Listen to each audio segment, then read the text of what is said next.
Kerala NGO union Cherthala area general body യോഗം ചേർന്നു. യോഗത്തിൽ 63ാമത് സംസ്ഥാന സമ്മേളനത്തിന്റെ തീരുമാനങ്ങൾ വിശദീകരിച്ചു. സിവിൽ സർവീസിനെ തകർക്കുന്ന കേന്ദ്ര സംസ്ഥാന സർക്കാരുകളുടെ നയങ്ങൾക്കെതിരെയാണ് ഓഗസ്റ്റ് 6-ന് ജില്ലാ മാർച്ചും ധർണയും സംഘടിപ്പിക്കുന്നത്.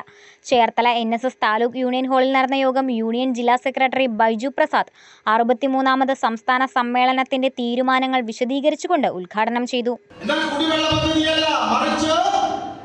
ഈ രാജ്യത്തിന്റെ നവരത്ന പൊതുമേഖലാ സ്ഥാപനങ്ങളെ തൂക്കി വിൽക്കുന്ന പദ്ധതിയുടെ പേരാണ് നാഷണൽ മോണിറ്റൈസേഷൻ പൈപ്പ് ലൈൻ അല്ലെങ്കിൽ NMP എന്ന് പറയുന്നത്. അങ്ങനെ വിൽക്കുന്നത് എന്തിനേക്കാ?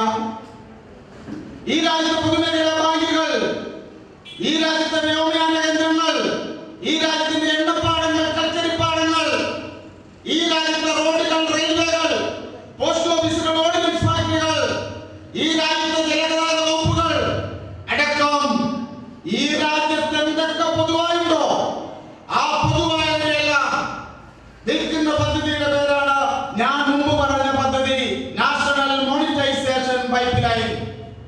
ഏരിയ പ്രസിഡന്റ് CS നിഖിൽ അധ്യക്ഷത വഹിച്ചു. ഏരിയ സെക്രട്ടറി KG സുനീഷ് പ്രവർത്തന റിപ്പോർട്ട് അവതരിപ്പിച്ചു. ജില്ലാ മാർച്ച് വിജയിപ്പിക്കാൻ Kerala NGO union Cherthala area body യോഗം ജീവനക്കാരോട് ആവശ്യപ്പെട്ടു.